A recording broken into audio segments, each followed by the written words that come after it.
In 3, 2, 1, go. Woohoo! Oh, we're back. We're back. Okay, so hello, agents, and welcome back to Season 2 of Podcast 13. And a really quick perfectionist disclaimer before we start. My audio crashed in the middle of this recording, but luckily Jillian was running a backup that saved it. It just is a little less high definition than if it had been directly through my computer. So you, our listeners, might not even notice, but me as a perfectionist, I noticed and I want to apologize for it. But I felt it was so much better to use our backup recording and have this amazing, at least 3 hours of content that we recorded than to try to start all over. So enjoy, and if that bothers you, it will be back to normal next week. So we have some thank yous to dole out to our wonderful Patreon supporters, but we want to say a special shout out to friend and writer of the show, Benjamin Robb, one half of the writing team of Benjamin Robb and Derek A. Hughes, for not only supporting us on Patreon, but for being the patron that took us over the top, that helped us reach our first monthly goal on Patreon. We're so grateful. And thanks so much for being a listener and for creating this great thing that we all get to enjoy. Yes, thank you so much to Ben Robb and everyone else who helped us meet that first milestone. It's huge because now we're not actively losing money. Yes. We are breaking even, and I think as we continue to get patrons, we can use more money to, have more web content available and more hosting and all of that because it costs money. So thank you all. We love you and appreciate you. And we also had several one-time donors, which we really understand and appreciate. A lot of people do the monthly donations, but a lot of people are like, well, I can't do that, but I gave you $5 one time or, whatever. And we really, really appreciate and see you for doing that too. So thank you guys very, very much. Yeah. And the rest of our supporters who are new to our Patreon include Colin Robertson, CC Ray, Laura Kitchings, Christina Kirkland, and Joshua Enriquez. So thank you all. We really appreciate you. And as I mentioned in our previous mailbag, we are working on giving people the additional Patreon benefits. A couple people are owed pins or buttons from the mailbag, and a couple of people can provide us their introduction recordings like Jonna did at the end of season 1. So we will be in touch with you to remind you how you can do that if you have not claimed your introduction or claimed something else. We love you guys so much, and we can't do this without you. So thank you a lot. So we have writer's appreciation / not, right? Yes, we have a continued appreciation for wonderful writer Jack Kenny, about whom we don't have much new to say, but who we still love. Yes, and we will hear from him later about this particular episode because we asked him about a particular character. So thank you, Jack, again for talking with us about the show and for being the amazing showrunner that we love. And a reminder to our listeners that there will be Easter eggs from people we interviewed throughout the series. Jack Kenny is no exception, so be sure to always listen through. Yeah. Don't stop in the middle. Yeah, weirdos. We're ad-free. If anyone stops and gives up, it's so sad. I mean, we're sorry to see you go, but this is what we are.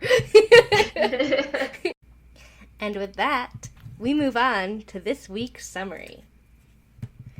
Pete and Myka deal with the destruction of the warehouse. Claudia searches for the truth. And McPherson unleashes an unpredictable foe. Oh, an unpredictable foe. Oh, man. There's so very little you can say without spoiling.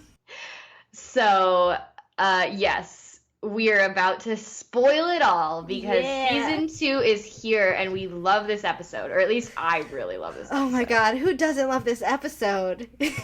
Everything about this episode is just perfect. So I think we're ready to launch in. Yes. My very first note is, oh, by the way, this is the episode 201, Time Will Tell. Yes, it is. And my first note is, previously on Warehouse 13, umbilicus go boom. Oh, no! Gosh, I was thinking back on that and being like, how could you just sit for 3 months and, like, umbilicus went boom, Artie be dead, like, everything is terrible. Yes. So for those who didn't listen to the last episode we recorded before listening to this one, or, like, recently enough, quick update. Artie's real dead. The umbilicus, which is the little corridor that leads into the office of the warehouse, blew up, and there is no way he could have survived. McPherson has unbronzed himself and gotten free, and Lena was discovered to be under McPherson's influence and used the thimble to transform into Claudia, who she framed for doing the bad deeds. Yes, yep. And Artie was, as you said, in the umbilicus, and this was my note, when McPherson exploded it. And that's pretty much where we pick up to see what happens next. At the warehouse, at the explosion site, Myka runs to Pete, and at the bronze sector, Lena unbronzes someone else. A mysterious unknown person who Lena tells, we don't have much time. And Pete and Myka, as Jill said, are rummaging through the ruins, which is so sad because, like, it's really, really ruined. And they're, like, looking for any sign of Artie. And they just find his bent-up glasses. And they're real bent up. His glasses get broken a lot in this show. Yes, they're so bent up. And it's Myka who finds them. And she's doing that thing of being great in a crisis that she's so good at. But you can tell, like, this is a temporary situation. Like, she will handle this crisis, and then when she is on her own private time, she will fall apart, is, like, the way she's looking right now. Yeah, and just as they realize that he must surely be dead, a smoky cloud starts swirling around. And Pete gets a vibe! A good one!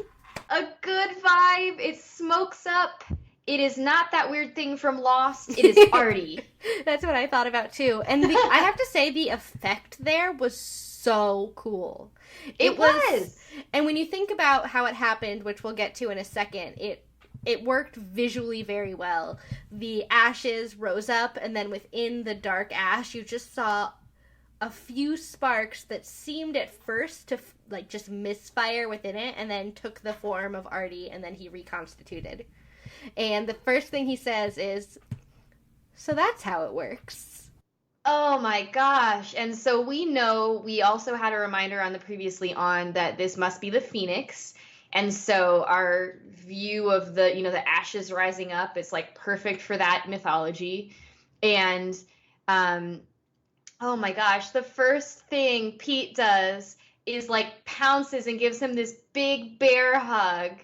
And Myka is like, I think she's, like, not really mad, but she's like, you scared the hell out of us. But she's so relieved to see him, and she puts his glasses on his face for him. And I don't know if you caught it, because before she yells at him, which is a very Myka way to show affection, she says quietly, I've never been so happy to see you, and then puts the glasses on his face. Oh, I just was probably mostly just weeping at Pete being so cute, because anytime a big burly man, like, hugs another man, I'm like, this is what we need to see on television. Yes. And that's going to come back later, because there's more hugs throughout the episode. I know, I love it. I love it. So Artie looks around and realizes that he didn't just die, but the warehouse exploded, and, like, I don't think he is immediately aware that it's just a very small portion around him. I think at first he's like, oh my god, did the whole warehouse explode? Just trying to put it together. And he's also, I think, we love Saul's acting because his eyes are all frantic and searching. because Artie is realizing that the Phoenix has this like balance of life and death energy. So it's like, what's going to happen if my life was spared, sort of thing. Yeah, well, Pete says, how could you possibly have survived? And Artie takes the Phoenix out of his pocket. And then Pete says, if you use the Phoenix, that means somebody's got to die. But I want to remind our listeners that it's not a one-to-one correlation.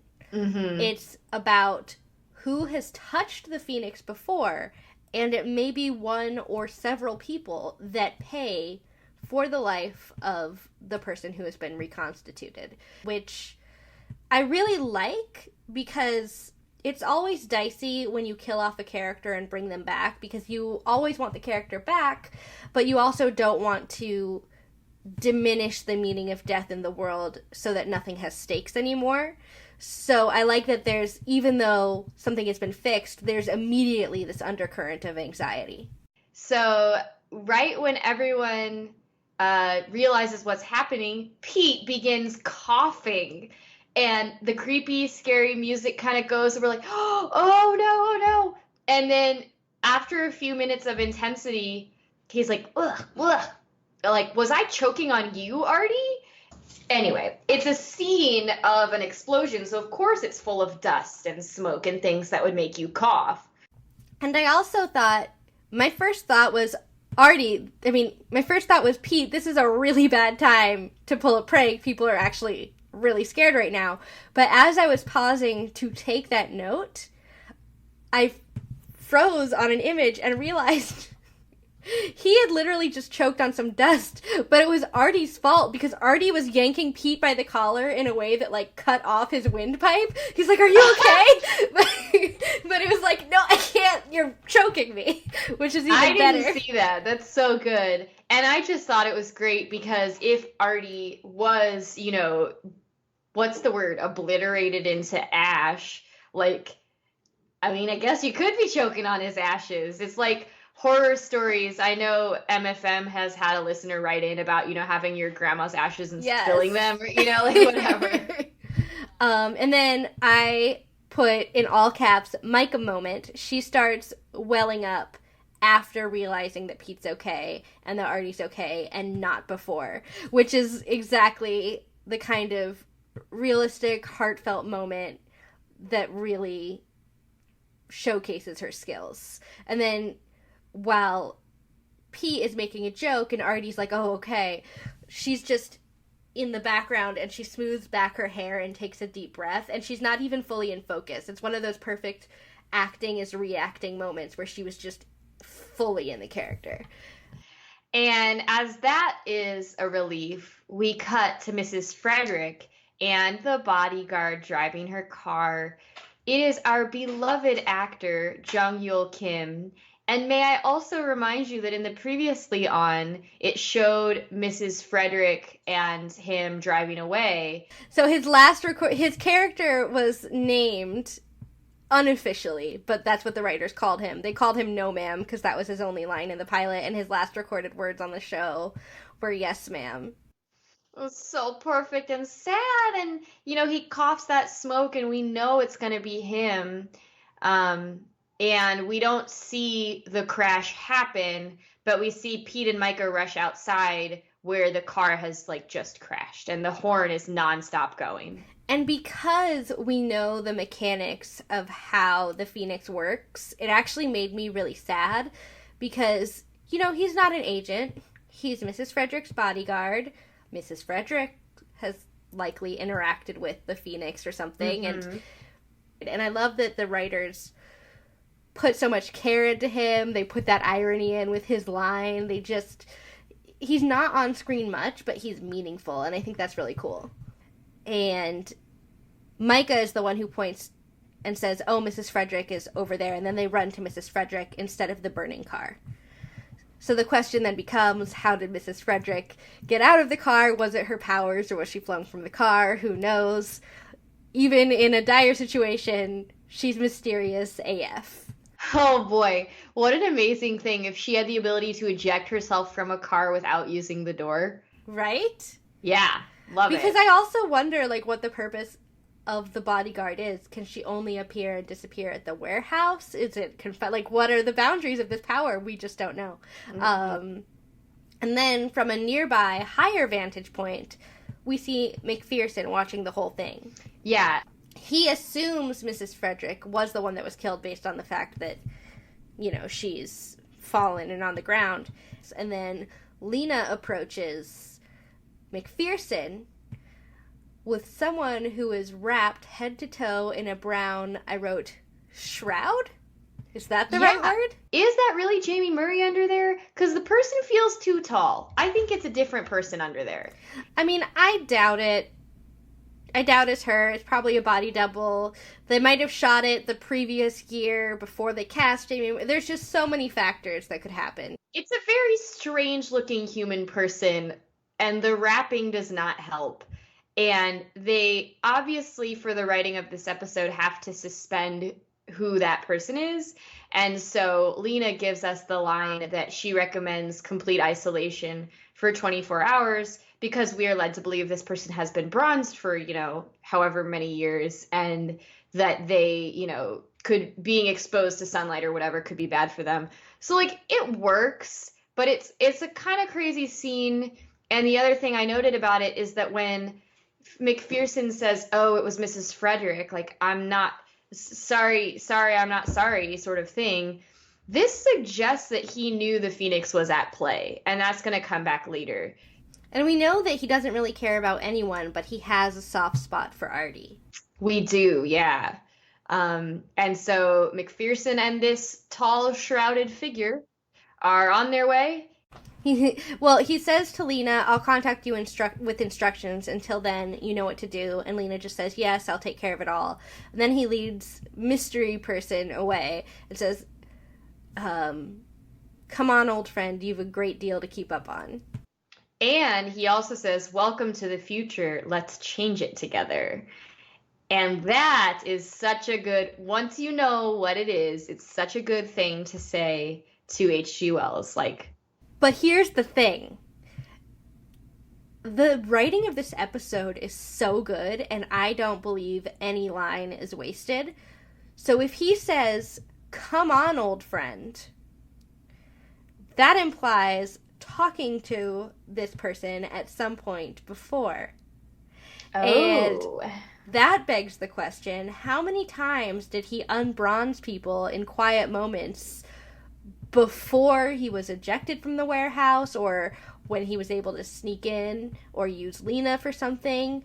How many of these folks did he speak to over time in order to find the right one?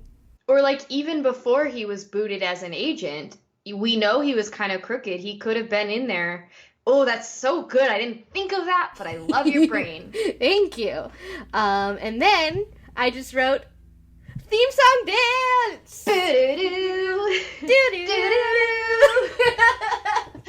Oh, we both did a dance. We luckily, really did. This is a podcast where you can't see our dances. Or unluckily. There were some updates to the credits, but they were very subtle. But I did notice, among some stylistic things in the way they showed characters' faces, the Baylor dodgeball has been added to the opening credits. Oh, we love that little scene. That was so funny. That was super fun. And with that, we move on to Act 2, which starts at Ellsworth Military Hospital in South Dakota, which also was introduced to us with a fun Chiron effect, and they started adding animations to the Chirons this season, and this one was one of those heart rate lines from a heart rate monitor in a hospital. It's such a small thing that I really associate with this show are those cool Chirons. So Artie is in the hospital with Mrs. Frederick, and so it seems that Mrs. Frederick is, unconscious, but Artie's talking to her anyway. And then it seems that she awakens suddenly and tells him to find Claudia and Joshua because McPherson is playing the long game. But wait, she didn't actually wake up. Artie was nodding off, and she somehow communicated to him in a dream or in his mind, which we have seen in previous episodes, but we don't know how that works. And we never will. And it's so cool. But I totally believe that it would happen based on things that we learn about her character moving forward. We also, Artie doesn't question it. Artie doesn't say, oh, wow, I was hallucinating. Like, he knows she can do this, and that he has to take her advice as if she really did wake up and tell him that. Yeah, they play it so well. I love scenes with the two of them together, especially when it's just the two of them. And then in the warehouse office, Pete, Myka, and Lena keep watching the video of fake Claudia, who nobody really knows is fake Claudia, waving to the camera. Myka trusts the evidence because of course she does, but I also think it's a defense mechanism. I think after having gone a year in this warehouse, she's smart enough now to go, don't always trust what you see, which is very counterintuitive to the way she is as a person. We talked a lot in the first season about how important Claudia was for Myka and that female connection that they had as, sort of sisterly, sort of maternal. Myka is someone who cares so deeply about her coworkers and her partners, and she takes betrayal and loss very, very hard. But Pete is just like, nope, don't believe it. I'm going to refuse to believe it, and I don't. Lena is also feeling a little weird in this scene, but she's like, oh no, it's fine, it's nothing. And so, we have that going on in the background. Yes, I have things that I want to say about that, but we'll get to it later. But I believe it's Pete who introduces the idea that maybe McPherson may have done something to her. And that is something that Myka does immediately seize on and agree, because that's a logical conclusion that she can follow without getting too emotionally invested. She's like, well, that's possible, but I'm still going to have this wall here because she suffered a lot of unexpected emotional blows over the course of the day, and she's not built to hold all that. Myka also has the line, like, innocent people don't run. Which is just not true. It's not true at all, especially for a 19-year-old. Yeah.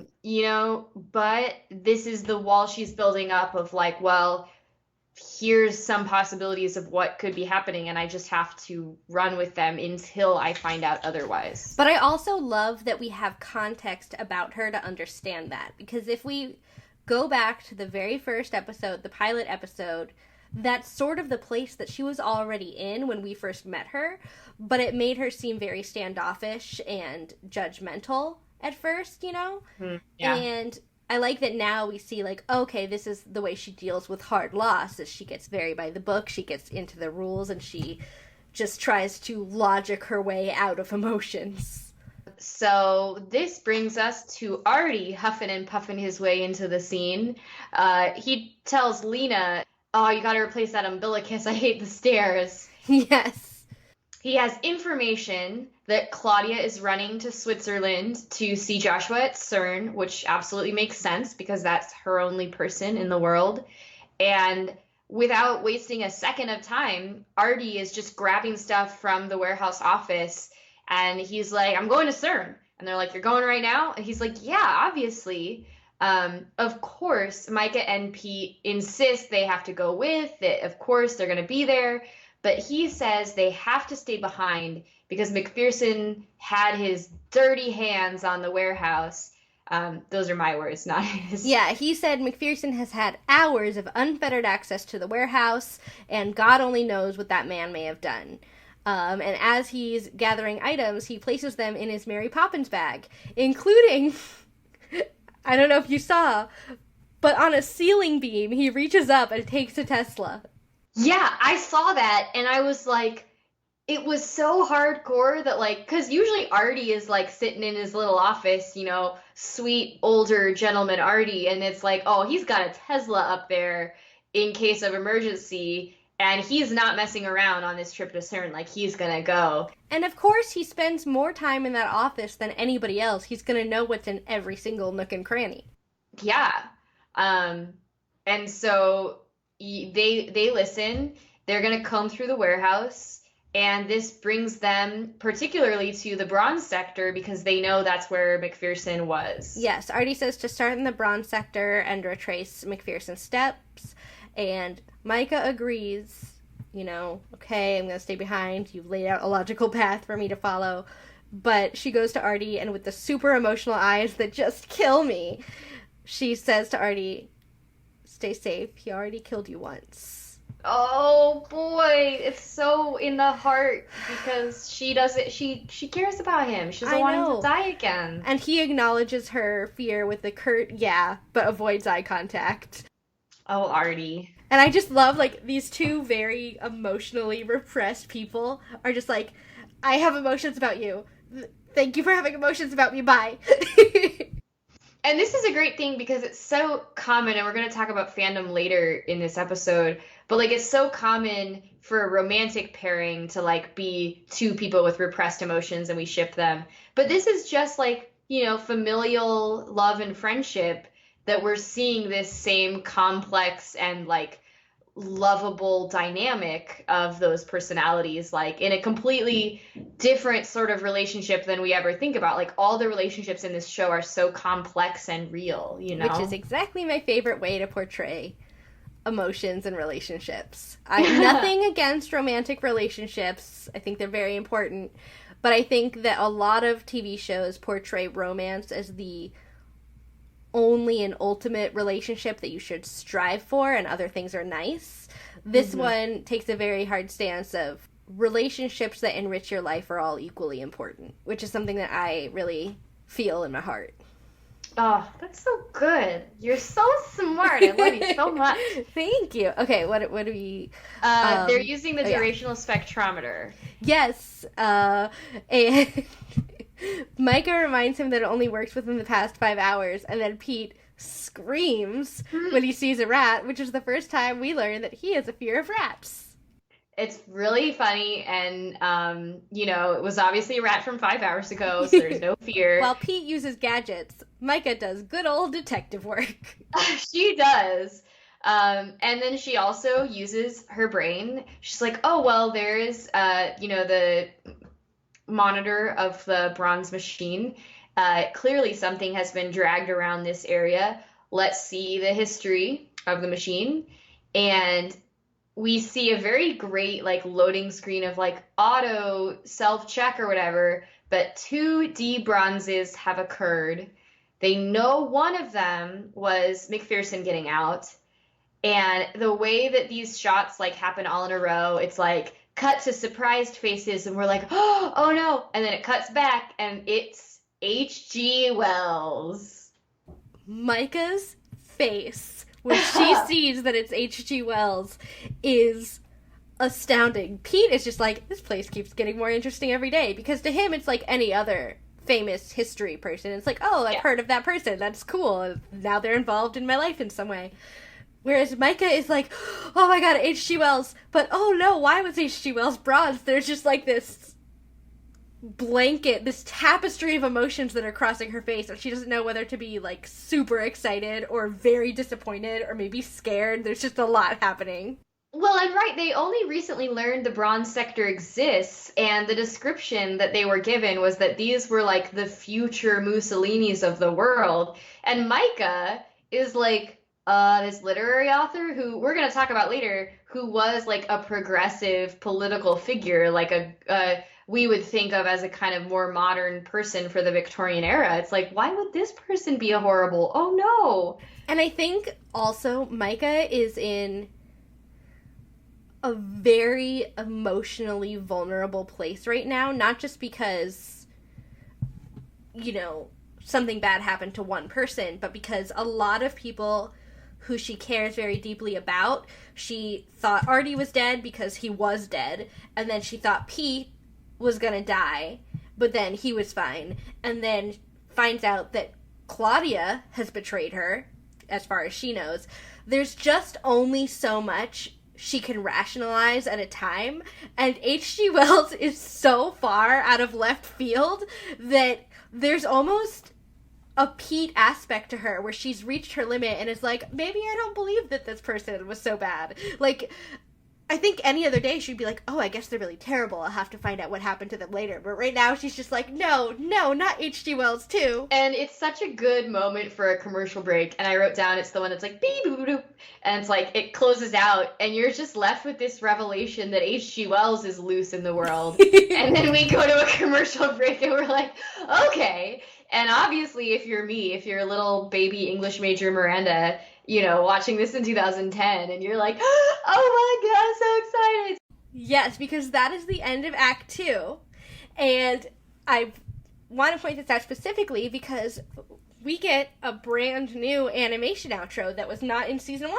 This was of a warehouse vault door closing. Yes. I just want to keep track of all the new ones that they add, because they do add several new ones throughout this season.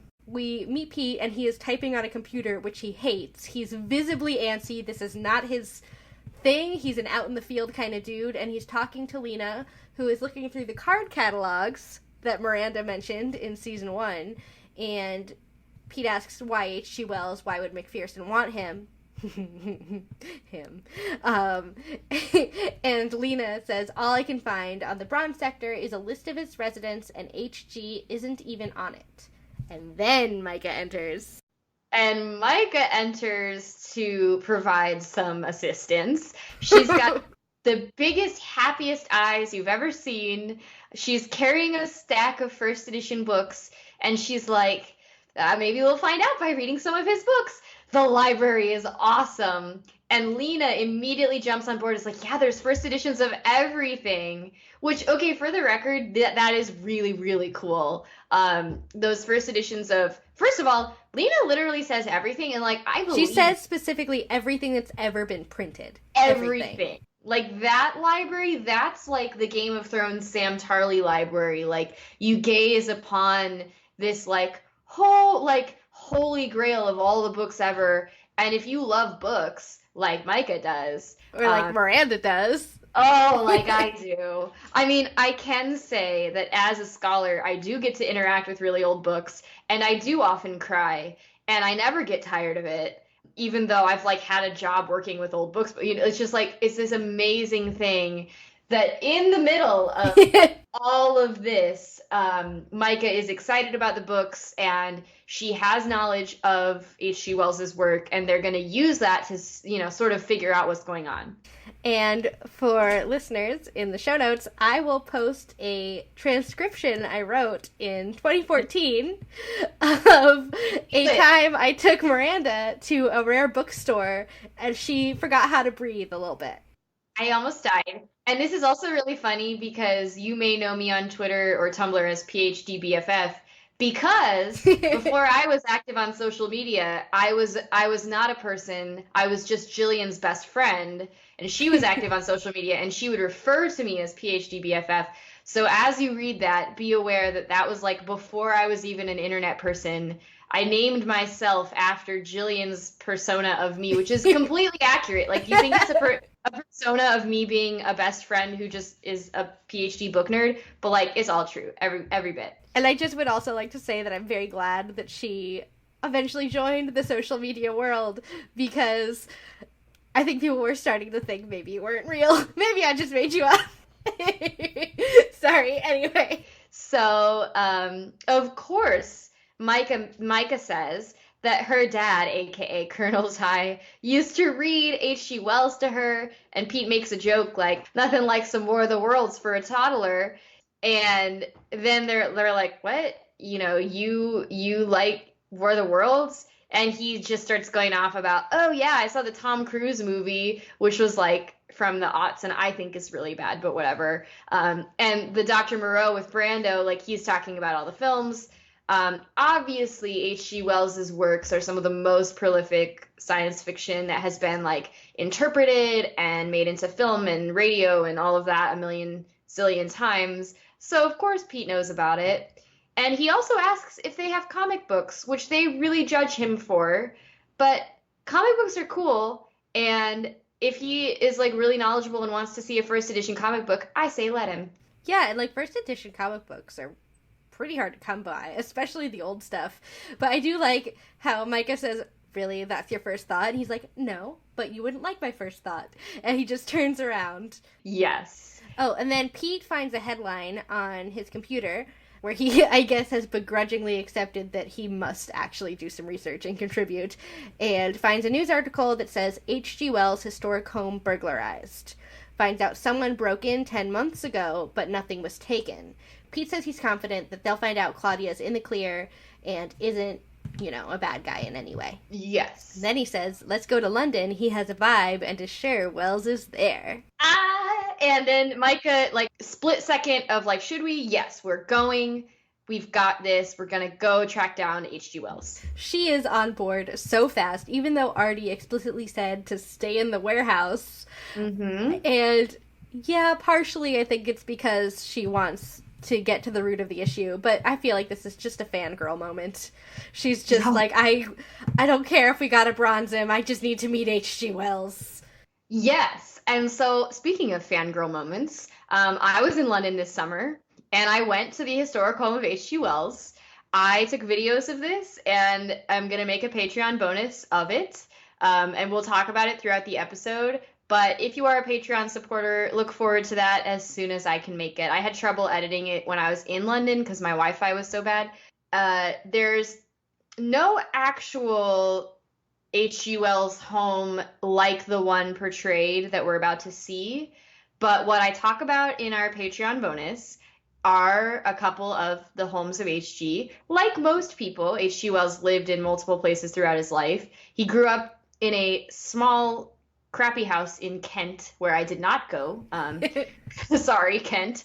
And spent the most time in London at, wait for it, your brain's about to explode, a home in Regent's Park, where the address is 13 Hanover Terrace. Oh my god. And that is the real, no-joke, historic home of H.G. Wells, which is not a museum. It's a private residence owned by the Crown Estate. It is amazing that I don't even think the writers of this show knew that the number 13 and Regents are in the name of H.G. Wells' real home. And it just gives me so much fan theories about the warehouse world being real and it's not just fiction. Well, it's a very warehouse thing to get wrong for us, in the same way that we know they manipulated the story of Alice in Wonderland. There's the version that we all know, and it's this is the real one, which is really cool. I like the interplay between reality and the show, and that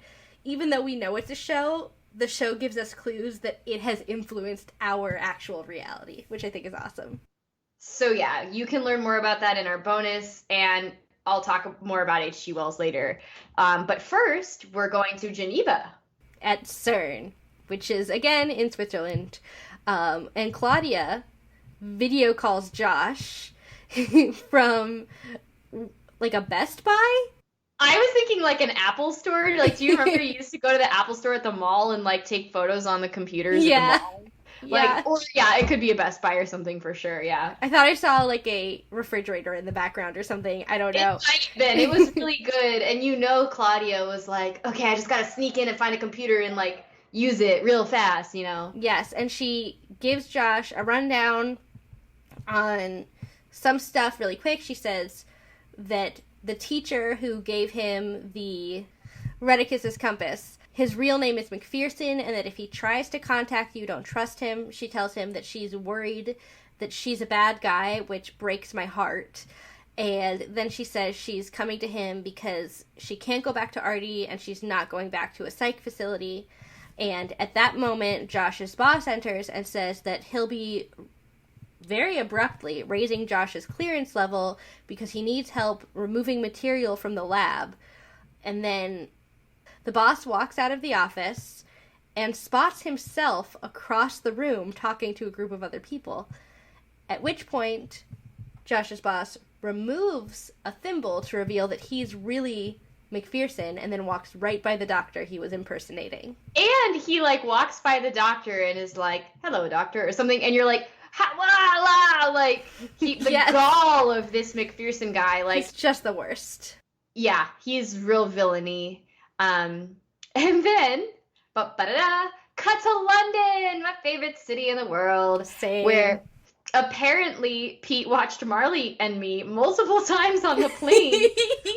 I'm sorry, who would ever watch it more than one time?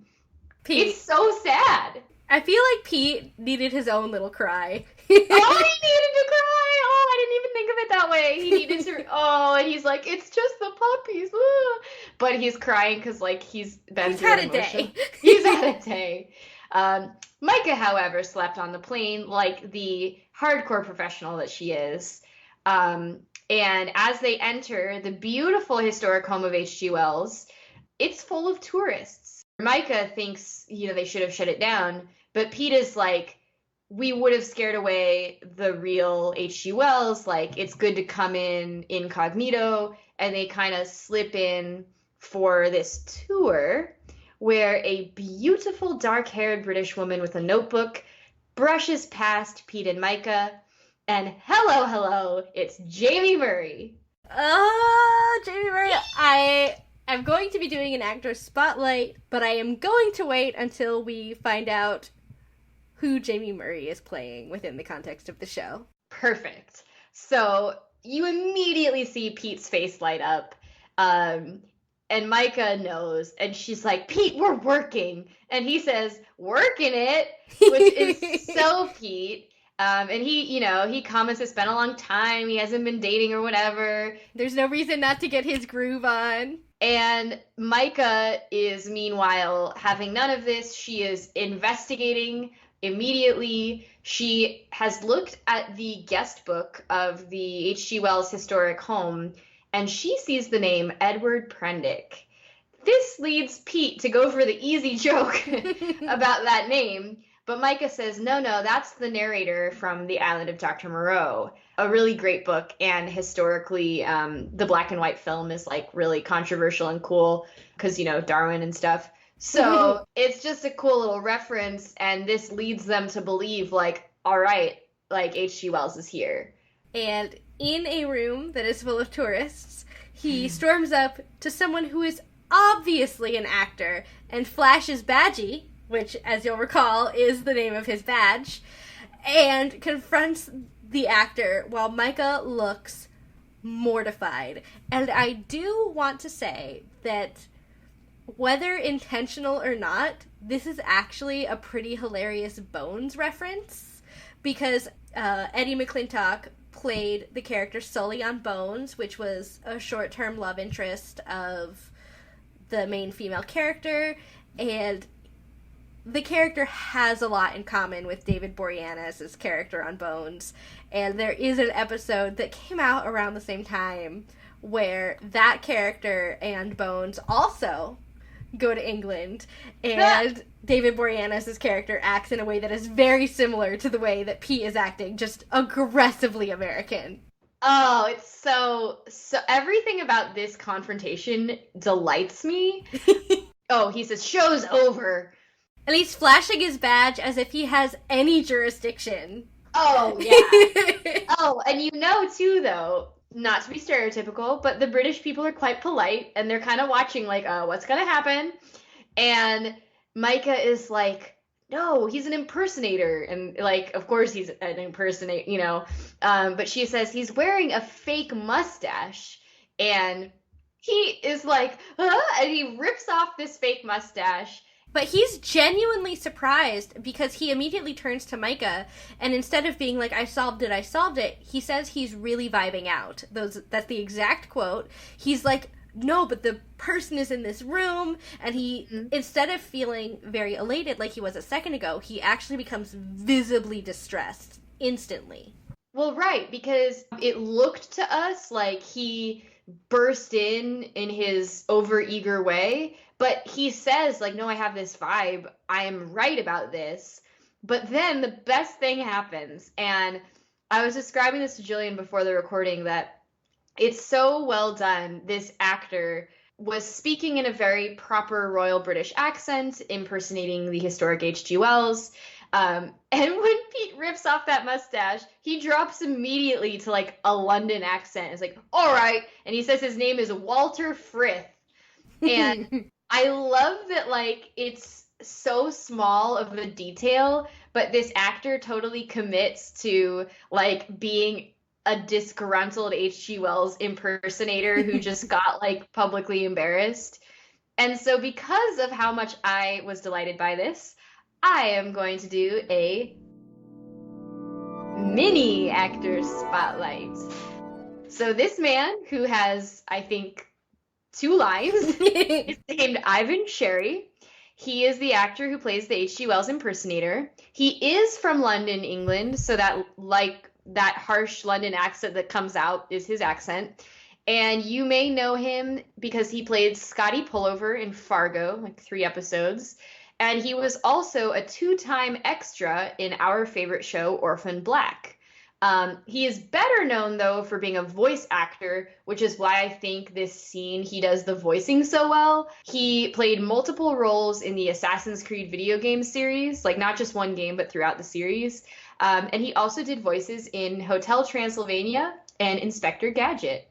So shout out to you, Ivan Sherry. This was a great, fun scene from start to finish. The museum lady is like, Americans. H.G. Wells died in 1946. And we just get everything about this being like stereotypical. But Myka handles it so well. She is a true diplomat. I also would like to comment, because it does come up later, nothing against British people whatsoever, but both you and Pete seem to be of the opinion that British people are polite. To which I will say they are direct confrontation averse. But I don't think that they would describe themselves as an objectively polite people. Sure, fair. I think direct confrontation averse is the best description. You are correct. And the only reason I nitpick is because this will come up later in the episode. Perfect. So Myka asks the museum lady to step outside, and she's like, well, yeah, I would like you to step outside. Obviously, Pete awkwardly, like, tries to stick the fake mustache back on, and it's so funny. It kind of, like, dangles and flops. And then the attractive brunette woman from before kind of, like, averts her eyes and, you know, seems to smile, like, pity or embarrassment for him. And that's the scene, so... perfection. Yes. And that takes us to Geneva, Switzerland, where Claudia walks out of a station and senses someone following her and then does something. And I wrote, she turns down an alley, which you'd think was a bad idea and made me mad, but she's clearly seen Buffy because she immediately finds a safe vantage point and attacks. She does. And is surprised to find that the person she attacks who is following her is Artie. And before we move on, this scene is great, but I had a little pop-up from Amazon, which I probably would have figured out anyways. She is not in Geneva, Switzerland, but actually at London Paddington. Oh! So the screen, yeah, you might, if you've been there, you're like, oh yeah, that is that train station. So I wonder if while they were like filming for London, they just did the Geneva scenes in England as well. Because architecturally, it makes a lot of sense. Oh, yeah. International travel is hard, and the location scouts can only do so much. Yeah, so if you recognize that, it's a little London all the way, but it's still perfect. She goes into that alley. We have a point of view shot from whoever's following her, and then it's like, whack! And she has knocked Artie to the ground, even knocking off his cute little bowler hat. Which, thank God he was wearing, otherwise he might not have gotten up so fast. Yeah, and he seems like he kind of, like, loses consciousness or kind of passes out for a second, but before he does, he says, "You're fired." It's so good. It's so good. And Farnsworth outro. Classic. Commercial break. And then we come back in Act 4 to H.G. Wells' London home. And Myka is in the middle of apologizing to guests while ushering them out the front door. She seems very earnest in her apologies, but Pete is hilarious if you listen to his dialogue. He's apologizing to the actor, the mustache actor, who you did the spotlight on, and is, like, really overcompensating. Yeah. He's like, yeah, nice Jack. You know, I'm friendly. See, I'm the friendly American.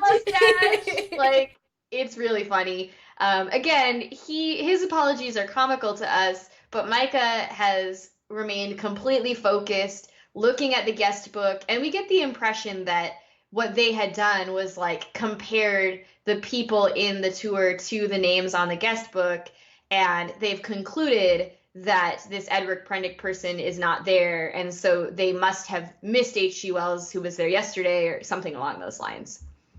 And before we move on, Pete calls the guide who Myka took aside Mary Poppins. But I really don't think that he intended it to be as disrespectful as it definitely was. I think he was just the most American goon. And then we're back in Mrs. Frederick's hospital room, where I wrote she has a dream/superpowered flashbacks of interactions with Claudia, and then wakes up abruptly. Yes, and there's also a little discussion, it might have been right before this or right around this time, in the scene with Pete and the Mrs. Poppins reference. He says to Myka, like, what did you tell Mrs. Poppins? And she said, I told her you were a mental patient who thought you were H.G. Wells' long-lost boyfriend. And I just want to pause on this for a minute, because I, like, can't tell if it's sort of the early aughts, like, masculine homophobia, but also I feel like maybe the line goes in as an introduction to subversion of gender expectations, because we're about to get one. And by suggesting, that H.G. Wells had a boyfriend, thinking that like a Victorian who would have theoretically been straight maybe wasn't, like maybe they're bringing in gender. Maybe it's just totally a 2000s joke that doesn't land. I don't know. I had a totally different read of it, especially because Jack Kenny wrote it, and I know that he wouldn't make that. Yeah. Well, and not just because he's a gay man who understands, but also because he specifically wrote Pete as the kind of straight man he wishes every straight man could be. So I actually thought Pete was not taking issue with the boyfriend part, but with the mental patient part. Oh, that's really good. Yeah. Yeah, and he doesn't, you know what, you're absolutely right. Myka makes what most straight man would be like, no, in the 2000s anyways, at this time, but Pete doesn't do any of that. Pete is just like, no, you didn't, like, yeah, his masculinity didn't seem threatened. He just seemed like, wait, no, you didn't tell her that. Wait, did you tell her that? Yeah, okay, so I'm glad, good talk. Glad we discussed it. And meanwhile, Myka is looking through newspaper articles at H.G. Wells' home about the historic person, H.G. Wells, and these include real historical facts. So I'm about to give you a little bit of info. We do have an artifact expert coming up in a few minutes. I asked her if she wanted to do H.G. Wells facts, and she was like, Miranda, you know way more about H.G. Wells than pretty much anyone, so you should do this. So here I am. H.G. Wells was indeed a believer in women's suffrage, which was very rare, especially for like an upper middle class man at that time to be so supportive of women's rights. He is best known for writing what he called scientific romances, but we would now recognize as like some early science fiction. And some people even call him like the father of science fiction. Again, we're going to talk about this with gender later, but like the quote unquote fathers of science fiction, number one being Mary Shelley, and number two, with the possible gender bend of this show, I kind of love that subversion. And the other kind of history is that we know Wells for that, but in his lifetime, he wrote things that we don't remember anymore, but were far more important to him, which were novels with female protagonists and novels about lower to lower middle class communities. So both of those things were really modern and unexpected at the time. Again, people don't really read those anymore, but one of his most famous novels was called Anne Veronica. It was published in 1909, and it scandalized people because it's in favor of women's suffrage, economic independence for women, equal education for women, and that particular novel is actually about a young woman who wants to be a scientist. So all of these things that kind of just get told at a glance of newspaper in the episode are super, super cool historical facts. There is a great link that we'll put in our show notes to an article in a journal called Book Riot about H.G. Wells as an early feminist. And not only that, that's kind of what's most relevant for our episode, but he was also a socialist and an atheist. He believed in human rights and was a pacifist and political activist. So things you don't know or think about H.G. Wells are that he wrote a work in 1940 called The Rights of Man, and that was ultimately used to lay the groundwork for the United Nations Universal Declaration of Human Rights. Which I have read and is a very important work. Yeah, he was a good dude, and he was modern in a lot of ways, but still had faults, so I'm not saying he was perfect. But for the, first 2 decades of the 20th century being his heyday, he was really ahead of his time. I will say this right now. No one in Victorian studies thinks he was a woman. He does not have a sister named Helena, but who cares? That's not important. A lot of the stuff is factual, and the sort of border between his real historical character and this fictional version of him in the warehouse is just great storytelling. And I don't think it really matters if there was a conspiracy theory that he was a woman or not. Because the fact is, it's plausible as a conspiracy theory based on his actual writings. So, why not? And also, people in Victorian studies don't think H.G. Wells is a woman. They don't think that, or they know that he didn't have a sister named Helena. But again, this goes back to what we were talking about before with the show leaves clues that within the world of the show, there are things that influence our reality outside of the show. So it's yeah, okay, there's no evidence. Or is that what the warehouse set up for you to think? We just don't know. Yes. It's very good. And so the specific news article that Myka is reading at H.G. Wells' old desk with a very suppressed smile on her face is about giving women the right to vote, and she seems very pleased, and then she says that's probably why they bronzed him, Neanderthals. Which is absolutely a great feminist read on this situation, because if the Victorian period had such stark gender roles as most people in that period did, some people were really awesome, but who's to say that a previous warehouse didn't bronze people for being political radicals?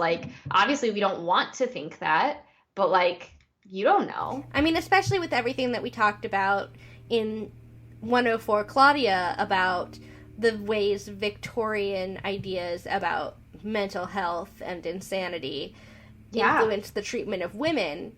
It's a very relevant critique of the time, too. Yes. Meanwhile, near the front, Pete sees someone trying to get into the locked house.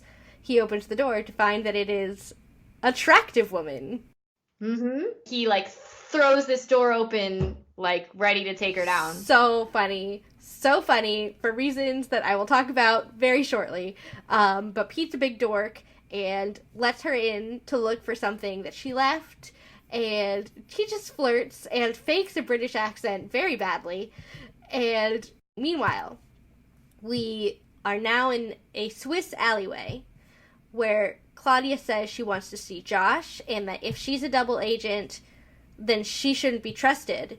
And then Artie says, you just trust me. And he also says, are you planning on running the rest of your life? Because that's what it's going to take to get me off your back. And he's full dad Artie. He's trust me. I trust you. We're going to work together and figure this out. And what a perfect dad, Artie. I know. And so then when she says, you can't trust me, he goes, I know you too, kiddo. Which, by the way, the use of kiddo is one of the sweetest things. Ugh. And Claudia very hopefully says, you think I'm not a double agent? And he says, I think I can take the risk. Oh. Then he gets he shifts from dad mode to boss mode and is but don't make me regret it. It's so sweet. It's so good. And they put the pieces together about what's going on. Claudia mentions that she had to warn her brother about Dr. Reynolds actually being McPherson. Artie knew that information, But then he starts to realize, like, well, that's who gave Joshua the job at CERN. You know, Mrs. Frederick already warned them that McPherson was in this for the long con. And it's like, oh no, we have to get to CERN. And Claudia's like, that's what I've been saying. And they rush off to save the day together. Yes. And then back in London, we see Pete making out with the attractive lady who finally gives her name as Helena. Meanwhile, in the study, Artie Farnsworth's Myka and says to fill him in. He chides her for being in London because he was like, do you ever listen? Do you ever listen to what I say? Nope, the answer is no. Correct. And Pete gets a bad vibe as Myka arrives to say that H.G. Wells is a woman, which Pete already had figured out, because the attractive woman he was making out with is pointing a gun at him and is H.G. Wells. I love the way that the dialogue is broken up, because Myka bursts in and she goes, Artie says that H.G. Wells is actually, and Pete goes, a woman, and like, yeah, possibly he's good with the gun.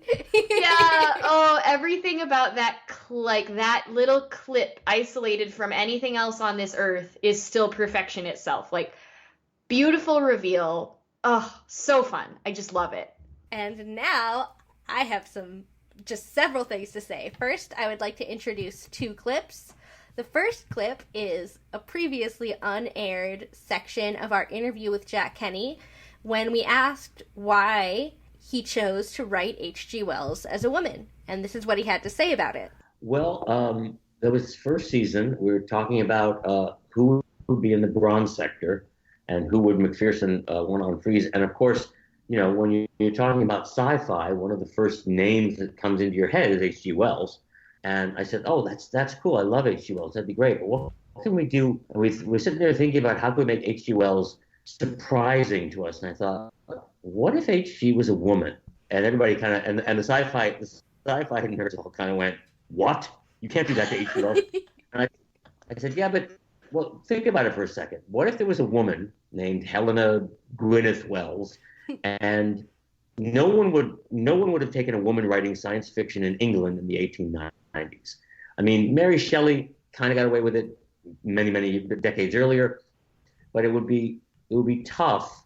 It would be a hard road to hoe. So what if she used her brother as a front, and that was the face of H.G. Wells, and she had all the adventures and gave him the stories, and people started to warm up the idea, and sci-fi loved it because, you know, it was just cool and unusual and different. And so we just went with it. We just started writing H.G. Wells as a woman. And and also we did not plan on her being bisexual until, honestly, it was a last minute throw in line. And, oh yes, many of my lovers were men. And people went, what?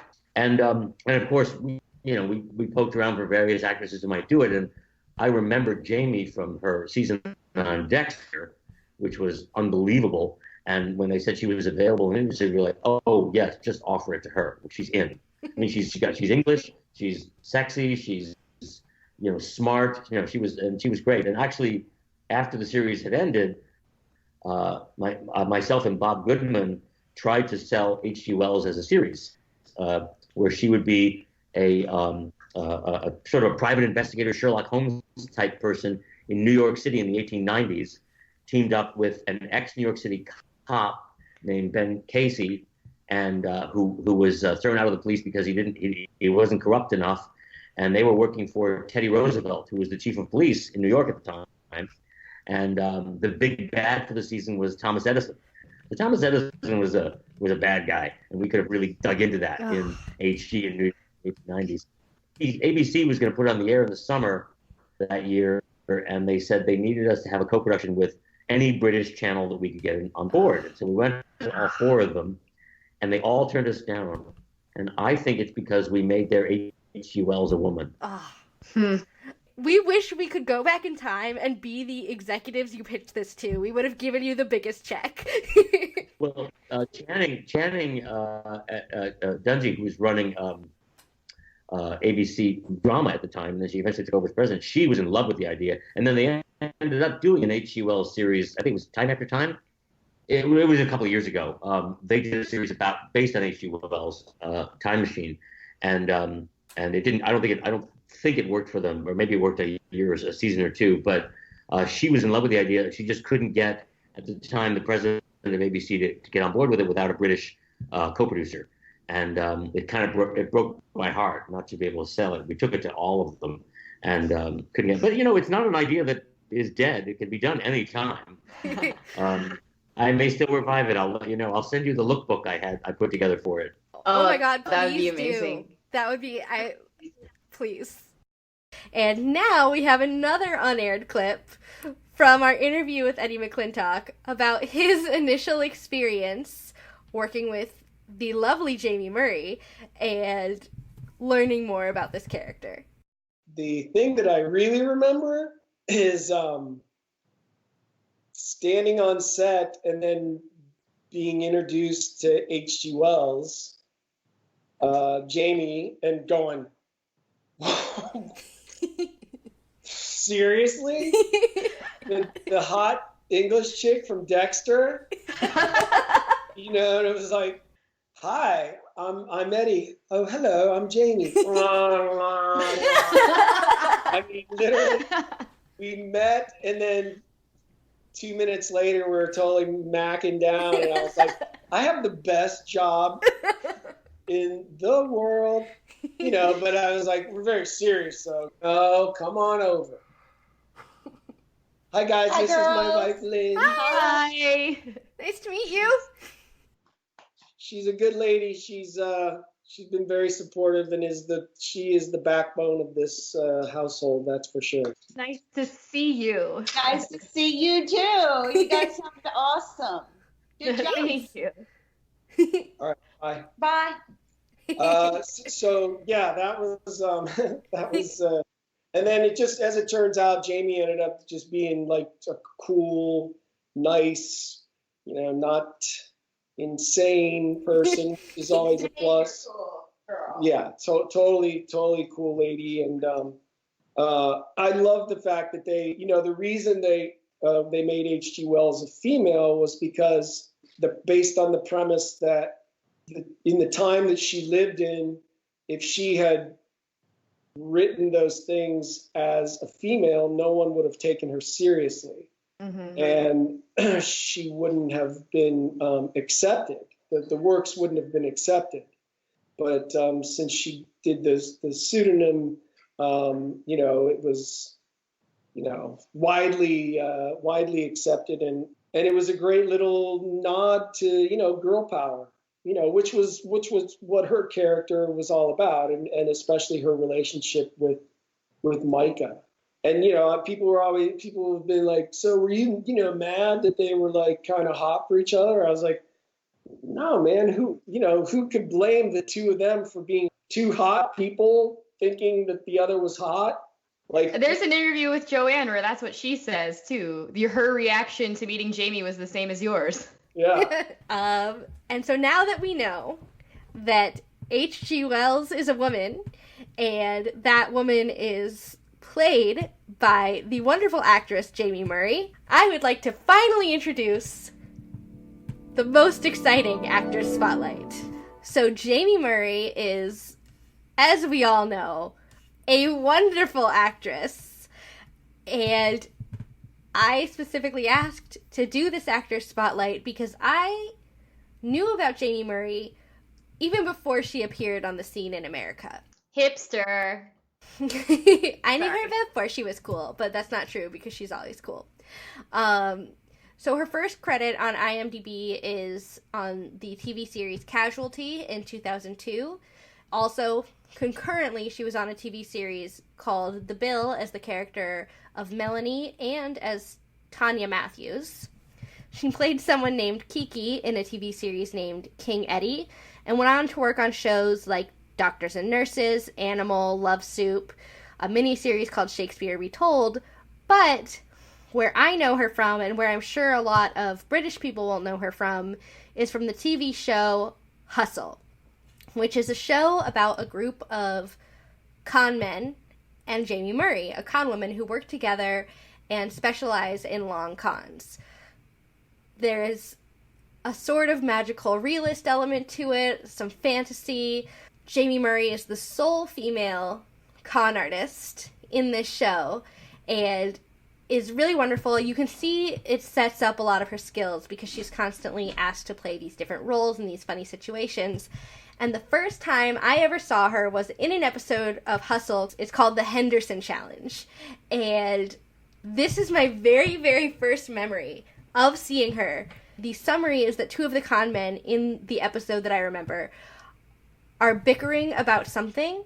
So a third party, a more senior con man, suggests that they engage in something called the Henderson Challenge, where both of them are dropped without any clothes or resources in the center of London and have basically a day to get as much money from people and get as far ahead as they can. And the reason it sticks out to me is because I was like in the middle of puberty at the time, and I remember this episode not because there were naked men running around on my television screen, but because Jaime Murray was in it, which is something to point out for, like, a person going through puberty. And, yeah, and I don't remember what happened, but I just remember she was really funny and really great, and I wanted to see more of her, and I did very shortly thereafter on the TV series Dexter, where many people were introduced to her. She plays a character called Lila Tournay. I don't want to spoil. You should watch Dexter, but it is a very good, very complex character. Much as we'll see in this show, are they the bad guy? Maybe. Are they the baddest guy? Not really. There's a lot of emotional depth that she shows in this. She also moves on to play the role of Gaia in Spartacus, Gods of the Arena, the prequel / season 2 of the Starz series Spartacus, where she plays the best friend / love interest of Lucy Lawless, which, as we talked about before, introduced her to the concept of bringing queer readings to the characters that she plays, which is cool. She was also on the show The Finder, which aired for like 13 episodes, which I find interesting, as well as was in Children's Hospital, Fright Night 2, of course, Warehouse 13, Sleepy Hollow, Defiance. She was the Black Fairy / Fiona in Once Upon a Time. In 2018, she played Antoinette in the originals, and the voice of Carmilla in Castlevania. She also has a recurring role on Gotham, and upcoming, she has 2 films, which are Possessions and The Rapture. She was also with Sarah Michelle Gellar on The Ringer. She is very, very prolific and has really carved out a space for herself in American television. But there is something I shall put for you in the show notes, which is a webisode of a web series from 2010 called Sweet 7, in which she co-stars in a surprising way with Eddie McClintock.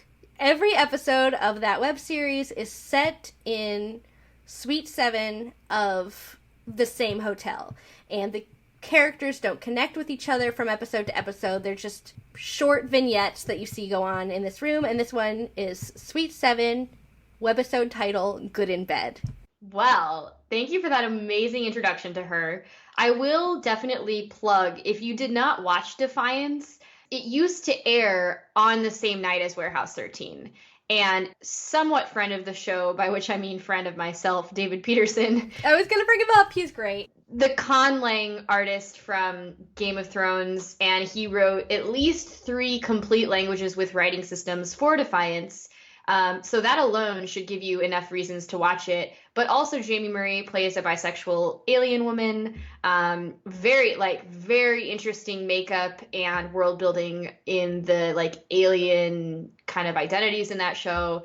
So definitely, if you are a fan of late aughts television, check out Defiance. It's really good. Follow David Peterson on Twitter. He's really smart.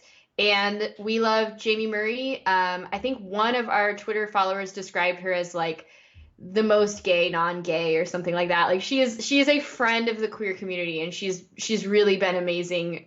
Even though she's not a queer woman in terms of her representation of queer characters, she does an excellent job. A truly excellent job, especially at making queer fans feel as relevant and important to her personally as her non-queer fans. All right, so my computer is starting to struggle with the large amount of audio in this file, so let's go ahead and break it into 2 parts. We've got about 90 minutes of raw footage left, which will probably mean one hour or 1 hour 10 of final finished product for part 2. Thank you so much for listening to this episode, and before you go, we want to plug really quick a new creative project that Jillian and I are doing. You know that mental health and the queer community are really important causes of mine and Jill's, but also we are truly appalled and horrified by the treatment of immigrants in our country right now. And we have launched a completely not-for-profit website called letterstotheborder.com.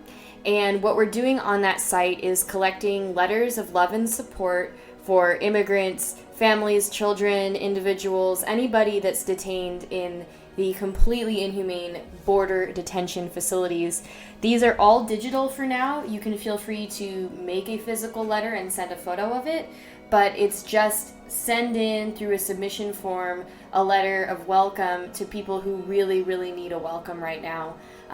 Please, again, that link is letterstotheborder.com, and you can also find us on Twitter @borderletters. We will have more information in our 2.02 episode, but we definitely wanted to make sure you knew about it as soon as possible. So tune in a day or two as soon as I can get the part 2 uploaded, and for now, we'll see you next time, agents.